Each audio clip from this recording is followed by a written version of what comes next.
ऐसो कथा के मेला हो जाबो दोनों लइका ला संग माले जाबो ऐसो कथा के मेला हो जाबो दोनों लइका ला संग माले जाबो बीरथिया बाबा के दर्शन करियाबो बीरथिया बाबा के दर्शन करियाबो ऐसो कथा के मेला हो जाबो दोनों लइका ला संग माले जाबो ऐसो कथा के मेला हो जाबो दोनों लइका ला संग माले जाबो बीरथिया बाबा के दर्शन करियाबो हो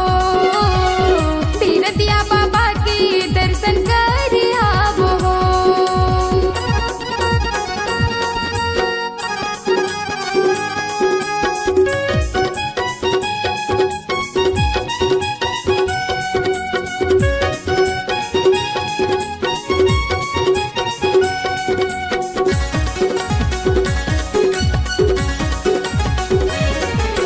सावन महीना के पंचमी पर हो बाबा के मेला भराते हो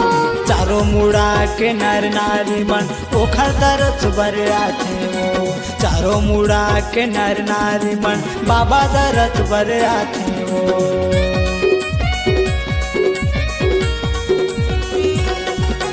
सावन महीना के पंचमी पर हो बाबा के मेला भराते हो चारों मुड़ा के नर नारी मन बाबा दरस बर आथे हो चारों मुड़ा के नर नारी मन ओखर दरस बर आथे हो नरियर दूध लाइला चढ़ाते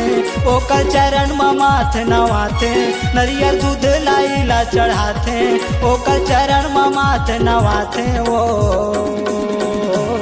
बीरथिया बाबा के दर्शन करियाबो बीरथिया बाबा के दर्शन करियाबो हो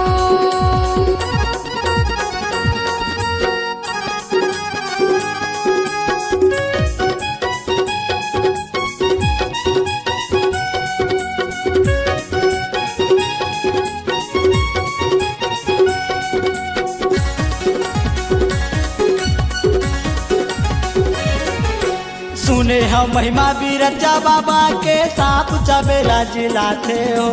ओकर मंदिर के माटी ला पंडित साफ चाबेला खवाते वो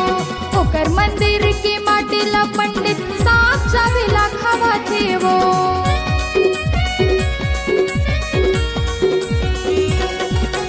सुने हम महिमा बीरथिया बाबा के सांप चबेला जिलाते हो ओकर मंदिर के माटी ला पंडित साफ चाबेला खवाते वो ओकर मंदिर के माटी ला पंडित साफ चाबेला खवाते वो माटी नो है वो हरे अमृत दुखिया मन हो जाते पबरी माटी नो है वो हरे अमृत दुखिया मन हो जाते पबरी बीरथिया बाबा के दर्शन करियाबो बीरथिया बाबा के दर्शन करियाबो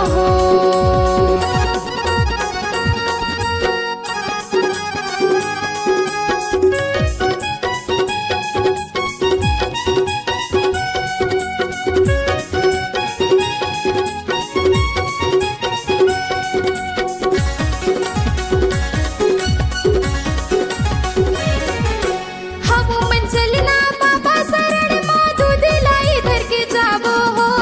ओकर शरण मात नवाग मन के मनौती मनाबो ओकर शरण मात नवाग मन के मनौती मनाबो